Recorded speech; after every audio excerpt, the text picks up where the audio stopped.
मित्रांनो नमस्कार. हे बघा आता आपण थोडा टाईम भेटला मोकळा, त्याच्यामुळे आपण शेळ्या थोड्या चालायला सोडल्या. तर इथं बघू शकतो की मका समोर थोडी दाट टाकली, कारण की आपल्याला याच्या बॅगी भरायच्या आहे मुरघासासाठी. आणि त्याच्यानंतर दिवाळीला मेथी घास वगैरे करून हळूहळू याच्यामध्ये आपल्याला शेळीपालन चालू करायचं आहे. तर सध्या आपण हे बघा पाठी किती सुंदर पद्धतीने ते चारत आहे. शेजारी इकडं सोयाबीन आहे, त्या बाजूला मकाईमध्ये बांधली, तरीसुद्धा त्या पिकाला कुठल्याही प्रकारचं हे न करता एकदम शांत पद्धतीने चालत आहे. कारण की त्यांना चरायची सवय आहे. आपल्या गावरान पाठी दिवाळीपर्यंत मोठ्या होतील बऱ्याचशा. दिवाळीला आपण त्यांना बोकड दाखवून भरून घेऊ.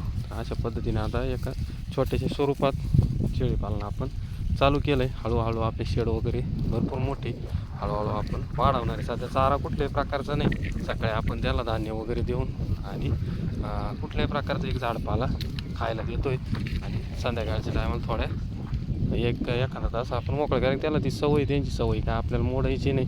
बंदिस्त जरी करायचं तर हळूहळू आपल्याला बंदिस्त करायचं.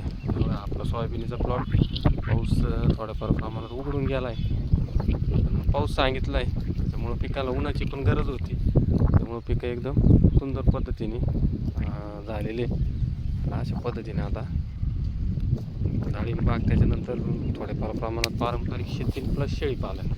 कारण की मी मागं पण बोललो आहे, बाजारभाव मार्केट आपल्या हातात नाही किंवा निसर्ग आपल्या हातात नाही. त्याच्यामुळे आपण जे खर्च करतो शेतीला वगैरे, तर तो निदान आपल्या जोडे औषधी निघायला पाहिजे. या अनुषंगाने आता आपल्याला हळूहळू याची वाढ करायची. तर आपल्याला गावरांमध्येच करायचं आहे.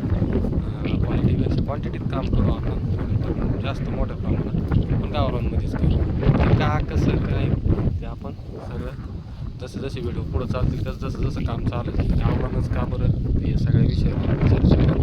तर आज एकच सांगायचं आहे, थोडं व्यवसाय शिवाय, कारण की बाजारभाव किंवा निसर्ग त्याचा किती प्रॉब्लेम आला, डाळिंबाचा बाजारभावामध्ये किती प्रॉब्लेम आला, याचं सांगायचं एकच तात्पर्य की जर खर्च आपल्या जोड व्यवसायातून निघाला तर बाजारभाव थोडा कमी जरी भेटला किंवा काही झालं तर तो आपला निव्वळ नफा राहणार आहे. अशा पद्धतीने आपलं आता काम चालू आहे. तर शेळ्यांसाठी मुख्य तारणमूळ घास खूप गरजेचं आहे. स्टोरेज चारा आहे, वन टाईम आपल्याला बॅगी भरायचं आहे.